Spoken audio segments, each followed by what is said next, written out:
Hi, Bryce. Good to see you. Thanks for having me. Yes, thanks for coming over. Of course. Well, you're How's much that? taller in real life. I think you're gonna have That's to, the to move Twitter that up a bio. bit. How's Yes. that? Yes, perfect. Sweet. Well, why don't we start with an icebreaker? Perfect timing. Are you- Perfect setting for that too. Are you good or bad at email? I'm getting worse. Getting worse. Yeah, I'm getting worse. I think I'm just getting. I'm saying worse. I'm probably getting more selective. I think I was, as the volume increases, I think I'm getting more particular about what I respond to, and especially as AI generated emails Yep. are coming. On the human side of things, it's pretty easy to spot who took the time and paid some attention to what it was that they were putting out there. And so that's, to me, is like such an easy, immediate filter. So I'm finding that volume's increasing, but getting to the humans behind the messages and the requests are much easier to spot. Yeah. Yeah. Yeah, it's kind of interesting, right? The flow goes lower, and Yes. so the Yeah, people the that really signal stand to out really noise, stand out. yeah, That's right. exactly. Yes. Well, this is not my time to advertise our app, but there's an app for that. All right. Should I get started? Let's do it. So here's how it works. We're going to use Avec to run this whole show. Okay. And we have some cold emails that we receive for you. And, it's a game show. So you get to look at the list and pick one that speaks to you. Oh, I get to pick them. Yes. I mean, I can Um, pick for you if you want me to. Let's do. Let's go. Let's start right at the top. Reggie James. Okay. So Reggie James, right. Hi, friend. You maintain deep friendships across generations that also aren't directly transactional like many VCs. How do your intergenerational friendships shape you? Oh man, I think that's a great question and an even better compliment. It's something that, I'm assuming I'm going to be the oldest person on this show today. I probably certainly have the most gray hair of anyone, and it's easy for my generation to kind of hew to the people as you kind of get older. It's easy to get more and more isolated from the younger generation and just kind of focus on the music you listened to when you were younger. Like you tend to kind of get frozen in amber a bit. And I've watched that with a bunch of my friends and peers, and I think that's something. Reggie is one of those where I think we met 10 plus years ago. He was pitching me a crazy idea that didn't work out, but he was a student at Wharton when he did, and it was one of those kind of immediate connections where a decade plus later, I get to be at his wedding. I get pictures of his baby as it's coming. I get to be a part of that journey, but I also get to see the world through a totally different lens. And when we talk about like mentorship, a lot of times it's the younger getting schooled and educated by the olders. But what I've found is that there's a really big opportunity for people in the, kind of who've lived lives and had careers to have a more beneficial relationship than that. That it can be two ways. That I get to learn so much and see the lens of a life lived through somebody else that informs how I think about the future, that informs how I think about my investments, that inform how I think about raising my kids. And so what I've found is that there is a really potent value exchange for having yourself a younger set of mentors. And I think I've tried to be pretty intentional about that. The benefit of my job is I get exposed to so many bright-eyed young founders, and because of that, I have probably a way to build that cohort of younger, more informed relationships than maybe other people do. And so I find myself, I just keep telling, like, getting older, everything just keeps getting better because I get informed by my kids, I get informed by these people, and if you're a curious person, it's just such a life hack to be able to, have those perspectives that feed it. It's also pure comedy because they're asking questions that I asked 20 years ago in my career, and Right. and opportunities that I saw that they were brand new to them, and so it is it's truly the best, and it's one of the greatest gifts that I get from this career that I've chosen. That's awesome. Yeah. Some of my closest friends are in their 70s. Is that right? And it amazes me because, I don't know how the correlation flows, how the causation flows, but there's some of the most in tune with the culture people I know in some respects. And I think it's largely because they maintain those friendships with much younger people, which, Well, you know, when you age, it's just kind of hard to stay in tune with things. It is. It's hard. People tend to retrench. They tend That's to right. retrench into their Yep. families, to like the known and understood. And yeah, I mean, I hope in my 70s I'm in the same boat, that I have a big cohort of 20 and 30-year-old Yes. friends that are keeping me, you know, on the pulse of everything that's happening. Yeah. Well, I think you're off to a good start. So look, okay, it's a cold email show. Yes. So we do have to Okay. respond Yeah. to Yeah. Hit me people. with something I haven't seen. So here, I'll just show you how we can do it. I'll do Okay. this one. I'll do it on your behalf. And then if you're interested, we can have you do the next one. So super easy. Okay, we answered Reggie. By the way, I love you, Reggie. Good luck with the new baby. Hey, Reggie, this is Jonathan on behalf of Bryce. Bryce says he loves you and good luck with the new baby. Oh, Pretty neat that's email. great. Shall we Love send it? Yeah, let's do it. Cool. Okay, we're done with Reggie, and we get to pick another question. Oh, okay. This is great. How about Jake's question? Jake. So Jake's question is, when/if to seek funding? Hi, Bryce. What are your recommendations for founders about when or if they should consider taking on outside investment? What should that decision process look like, in your opinion? Many thanks, Jake. With this one, I think where I shake out on it is a more interesting and maybe informative question to ask yourself is whether you can versus if. Like if you should raise kind of presumes that you can raise. And so I think there's no decision about if there isn't a can. And so I think you have to explore and understand, like, are you in a position to raise? And, you know, I think too many founders don't really appreciate and understand what VCs are looking for and what their business model is. And so, you know, oftentimes a founder will have a good business that they, you know, they're feeling the pain or some kind of inflection point, but it's not a potentially great business. I mean, the reality is most VCs are after not good returns or even great returns. They're looking for, you know, otherworldly returns. When I started in the business, $1 billion outcome was a great outcome for a fund. Today, that's a rounding error. And so we're now talking in trillions in terms of outcomes. And so I do think, you know, one thing to consider is, like, what kind of market are you going after? What kind of ambition do you have? And then, you know, do you fit the profile of founders VCs want to back? And, you know, oftentimes, you know, that's, as much as you don't like it, it's geography based. It's where you are in the country. It's what your background is, if you've been unproven and it's early. Are you the kind of person that VCs want to get behind? And, you know, I don't know what your history is with fundraising so far. I'd love to hear more about kind of how Avex's been funded. But, you know, so much of that early funding and early attention for funding comes from being close with a network of VCs. So do you have friends that are VCs? Or are you, like, in this case, are you starting completely cold, flying into somebody's inbox? And if so, then the kind of filter that people are going to apply to your business is going to be totally different. If they don't know you, then they're going to be looking at traction. If they do know you, then it can be all vibes and just a bet on who you are as a person and believing in what you're capable of.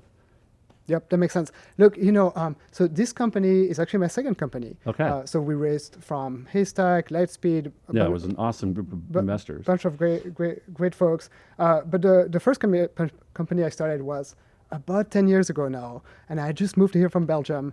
I kind of knew no one. Oh, wow, okay. I had no clue what I was doing. I somehow got an intro to, I think, a partner at USV at the time, which I completely, you know, messed it up completely because I had no clue what I was doing. And I was like, well, I guess I'm just going to spend my own money and then see how far that gets me. And I eventually ran out of money. But, but you know, yes, I think. So you weren't able to raise money for that first company?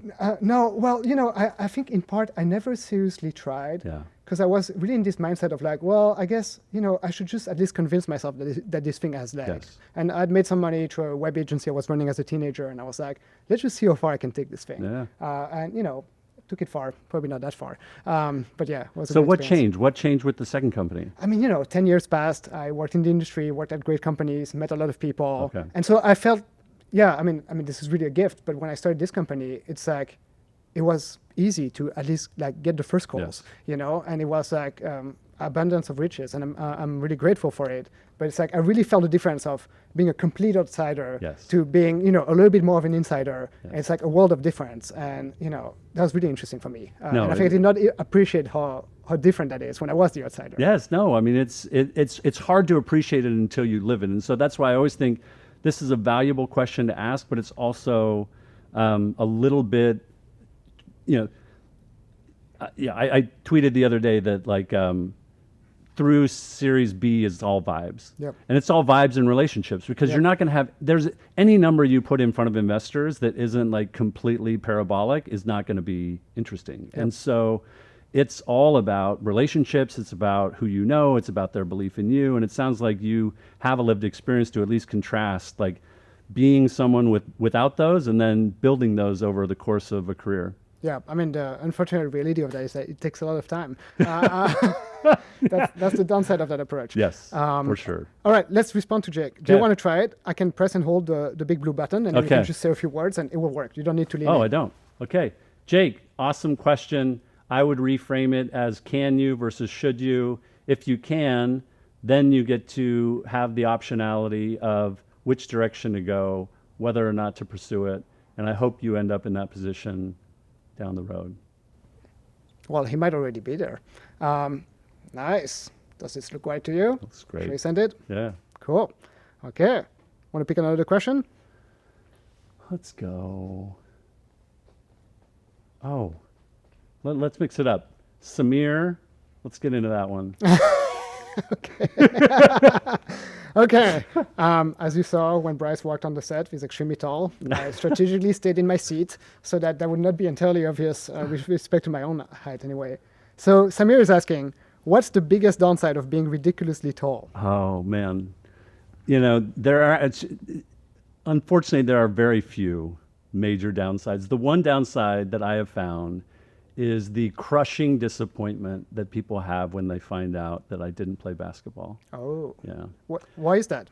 The Short Kings had a dream. Okay. And they were robbed of it because they Yeah. didn't have an extra, 5 to 7 inches. And Whereas here I you am. could have just- done it all along, and you just like. Well, no, I didn't actually grow into my senior year in high school. My senior year in high school, I was maybe 5'10", 5'11", and I finished it at 6'5". Wow. And so I'm now 6'8". But at the time I was also a skateboarder, so I was like completely uninterested in team sports at all.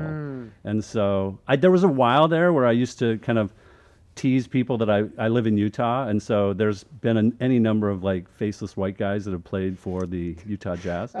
And so I'll often say for a while at least that I played for the Jazz and I just a little bit, but then people like get really excited and they start taking selfies and they start sending it to their friends. I'm like, okay, this is probably taking it a little too far. Okay. We'll have to find those on the internet. For sure. I'm sure there's one out there. Gotta be. Man. Okay. Well, let's respond to Samir. Okay. Okay. I'm pressing and holding. Samir, the biggest challenge among the very few is that I didn't play basketball, and that is crushing for people who wanted a career as a professional basketball player. That is like, I feel like you still come up on top with this anecdote. Look, like I said, there's very few downsides to it, other than I can't find clothes that fit most of the time. That sounds like the real downside, honestly, to me. You look great now. Thank you. All right. Let's see. We've got more questions. Okay. Why don't we do Katie's? Katie. Okay. Katie has a question on VC. A lot of people have been discussing the past year plus that venture as an asset class is changing. How do you think early stage VC should be positioning themselves differently to earn the right to work with founder and raise capital, or advising founder to position themselves differently to pull off their next raise? Or maybe not at all. So Katie's probably tapping into kind of a theme among our firm, which is like we try to be the last round of funding you have to Yep. take. And I do think VC is shifting in an insane way. I mean, this year I woke up and realized that I had been a VC for half of my life. I got started in 2001, so I have been a VC going on 26 years now. And I've been able to live through a bunch of different changes, both in terms of technology waves that we've seen come and go, probably like 3 or 4 of those Yep. over my career, like Yep. really big bubbles. As well as an asset class that when I joined was not even an asset class. Like you wouldn't even consider that. It was like a hobby for rich people to invest their own money into startups, which then, in the course of the dot-com wave kind of formalized into, more funds and more competition. And then for us, we started our original firm back in 2005, which is before they had a term for seed. Like we came up with the idea of what seed investing could or should look like. And so now, watching this emergence of these like massive platform funds really pushing the boundaries between, investment banking, private equity, and venture capital, and kind of pulling it all under one umbrella, I do think this is probably the most dynamic time I've ever seen in VC. And so how do we think about positioning themselves differently? We touched on a little bit in the earlier question. You used to be able to pitch a 10x or 100x return for an investor, and you really can't get away with that now. You have to be pitching like these kind of world domination stories that get people excited about it, or you have to show that kind of traction. And so I do think we're seeing, because of fund sizes, you're starting to see this kind of inflated ambition theater starting to happen where people are really tortured in trying to tell $1 trillion story. I think, the way I look at it is these entrepreneurial journeys are so personal, and these businesses you're building are so personal. I mean, you've been doing this a long time. It sounds like you've been an entrepreneur as a defining character of your career so far. Is that right? Yeah, pretty much since I was a teenager. And how has that shaped you as a person? Oh, I mean, it's just I'm a very restless person. I'm very dissatisfied all the time. Yeah. So I don't know that it's shaped me. I think it's just like part of my. But it's been a good outlet for that restlessness. Oh, it's been awesome. It's been very constructive. I think there are worse outlet than that. Yes. Yeah. But I think we tend to talk about entrepreneurship as this, as this monolithic experience. Yep. And this monolithic series of outcomes or events. So, I think what we tried to do with seed investing was kind of introduce a third path. So the original default paths were like bootstrap, go raise from big VCs, and there's kind of nothing in the middle. With seed, the idea was like, let's interject this idea of optionality where you are doing more with less, so the check is going to be smaller, but you're able to keep that range of possible outcomes that could be life-changing for you. But that's now kind of been subsumed into the monolith. Right now, the monolith is still like very much driven by these kind of massive outsized outcomes. So I think part of the positioning that I think is available, it depends on if people want to go that route, is to reintroduce optionality to founders, to have a fund and a structure that allows them a whole range of life-changing outcomes, and everybody's happy with those, versus, an experience where, the default path is the only one. So you're on this treadmill of constantly fundraising. You're taking that dilution. You're giving up more control. Your universe of possible outcomes continue to shrink. I think as a VC, there's we talk about being founder friendly or founder aligned, but I think structurally that's very hard to do. And so I think that there's ways to kind of be that partner to the founder, but I also think given that these large platforms, they kind of have to go after the obviously $1 trillion bets. And so I think there's also an opportunity, and which I love and which I've kind of built my career around, which is kind of like being on the fringe of directionally correct, but either out of favor or like unclear timing of what those really big bets ought to look like. And so for us, like we invested in satellite companies in 2012, 2013. We invested in rocket companies in 2013. We were investing, for us, it was always like, what's at the edge and who are the people that are really kind of pushing those boundaries? And so I think there's ways for a fund, even in the age of these call them 10, large platform funds, to really kind of carve out and find areas and markets that have the potential to be huge but aren't obviously huge, and so you can take some different risks. I mean, I'd be curious to hear from you, like in your fundraising experience, have you been surprised at how quickly venture's changing or how different those conversations are across the span of that career? I mean, I've really seriously been fundraising for 2 years, Yeah. So I feel like it's this heightened moment, Yes. and Yeah. like I don't think that I have a great reference point. Yeah. I can just look at the number I remember hearing before that. Yes, It's obviously totally. very different. But yeah, I mean, there's just a lot. VC as an asset class has just become huge, and that has changed a lot of things, and it's brought a lot of different people to the scene. Some of whom are great, some of whom are, Yeah. maybe less my kind. Let's put it that way.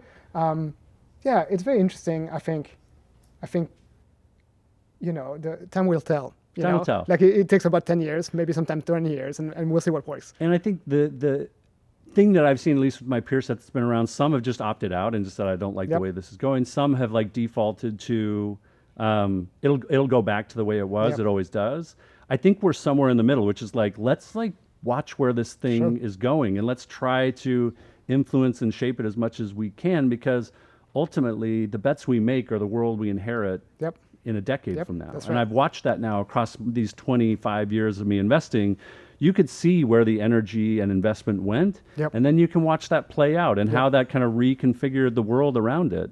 And I think to me, that's like such an exciting seat to be in as an investor, and one that probably we shouldn't be as cavalier about as we seem to be right now. Yeah. Awesome answer. I love it. it. Should we give Katie a quick, Yeah. quick succinct version of that? If you can. Katie, I think despite the rise of platform funds, there's going to be all kinds of opportunity for founders who don't fit the traditional VC archetype, whether that is in smaller markets they're going after, more optionality they're seeking, and they want to preserving a range of outcomes for success as they define it. Nice. Wow. This is a much better summary than what Claude or ChatGPT could do. I'm amazed. Let's see. What do we got? We got more questions. We got some that came in while we were chatting. Yeah. Okay, let's go. Oh, Owen. Let's talk about that one. Okay. Yeah. I think that's interesting. I like that one. So Owen says you had a good run in Trad VC. You were early in Figma, Foursquare, etc.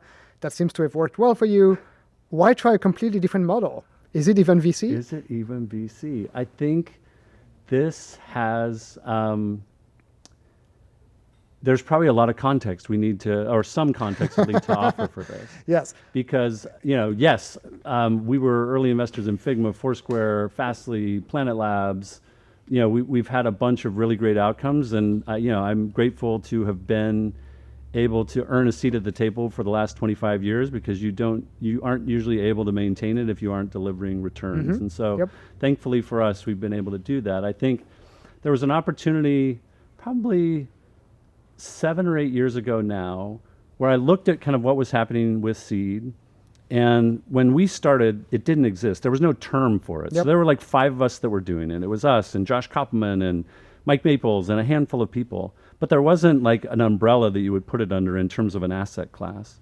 Over time, seed emerged, but in the meantime, there was this like thrashing around of like super angels and what was micro VCs. Like no one really knew what to call it. But there was the idea that it filled that gap between angels and VCs. And by the time I was into our 3rd or 4th fund, I just looked and said, well, that gap is now not only full, it's like crammed full. So now you've got thousands of dedicated seed funds. You've got all the big platforms that are doing it. You've got all these angels who've had liquidity that are coming up and now competing for these deals with an eye towards raising a fund. And so my thought at the time was, what if there was the other gap that I was looking at and interested in was this gap between bootstrapping and the traditional VC path. I was, and that was being informed by people like, Tom from GitHub and Ryan from Qualtrics, and these people that were building these like really interesting, uniquely them companies that were staying off the VC treadmill. And in doing that, they were able to infuse so much personality and energy into it that if I was a VC on their board, I'd be like, whoa, whoa, whoa, whoa. Like you got to look, you got to fit in this box.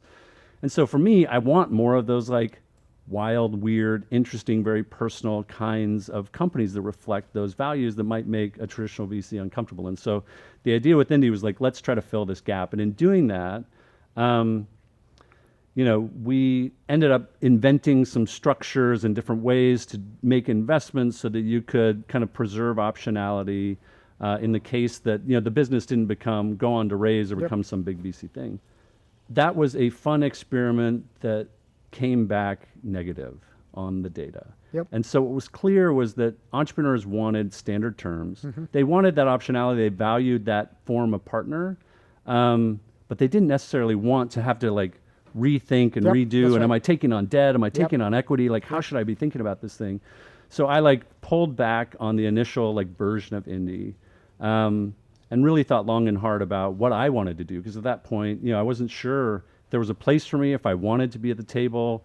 But I knew that Indy was really just a reflection of my own values. And even though I embedded it in legal documents, there's plenty of ways for entrepreneurs to preserve optionality, to control their own destiny. Because to me, ultimately, that was the most important part. Okay. And I think I reflected that in legal terms instead of vibes. And so in rebooting Indy, it was an acknowledgement of what you're really getting is me. I'm the only GP now. All my partners have retired. You're going to have a partner around the table who's going to be looking out for you and raising, who's had decades of experience now to raise red flags and help you understand how this industry works. But also is structured in a way that if you get an offer for a company that would change your life, that we have this range of outcomes now. We can do secondary. We can you can sell the business and it's going to be a really fantastic return for me and our fund. So I think this question kind of implies that original model of Indy is still going, which isn't the case. I mean, certainly if people are interested in it, we can offer it. But at the same time, what we found is that there are so many more levers now that an entrepreneur can pull on than restructuring the legal docs. Yeah. So that's interesting, right? Because if someone comes to pitch you, if you're going to be the last round they raise, they need to either have a clear plan to profitability, or the business is just not so capital intensive that they expect that they're going to need to raise a lot more, right? Yeah. So does that by nature limit what kind of businesses you can invest in? I think I was pretty dogmatic about it at first, and it's not the case at all anymore. We've certainly had plenty of companies who've gone on to raise. We have companies we've invested in that we know won't be able to get there on our round of funding. But it's in the founder's DNA. They make it to my inbox, cold or otherwise. They make it to my inbox because of what they've been seeing me putting out there. And oftentimes it's I don't know if I'm a fit. I see. But it's if there's a piece of you in there that wants to have more control over your experience, that wants to have more optionality, then for me, I can be a completely independent partner to say okay, I understand this journey. You and I both know that you can't. I see. You can't make it the whole way, but here's what this business is going to need to look like, and let's lock arms and go build this thing together. Although I have the easiest job in the group, but but I think just being that partner to them where they can be. I mean, I think what I'm trying to find are those high conviction, non-consensus founders, and in that intersection is there is funding risk here.